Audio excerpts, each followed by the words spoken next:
எல்லாம் ஒன்று சேர்ந்து தங்களுக்கு ஒரு அரசர் வேண்டும் என்று முடிவு செய்தார்கள்.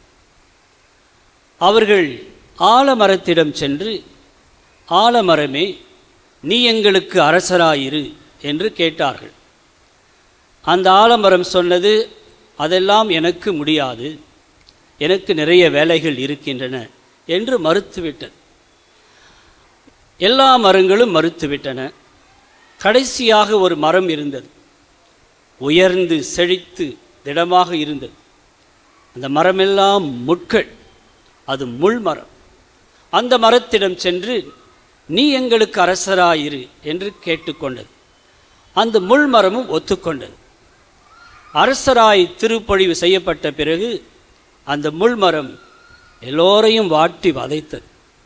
தன்னுடைய கூரிய முட்களால் குத்தி அடுத்தவர்களை காயப்படுத்தியது.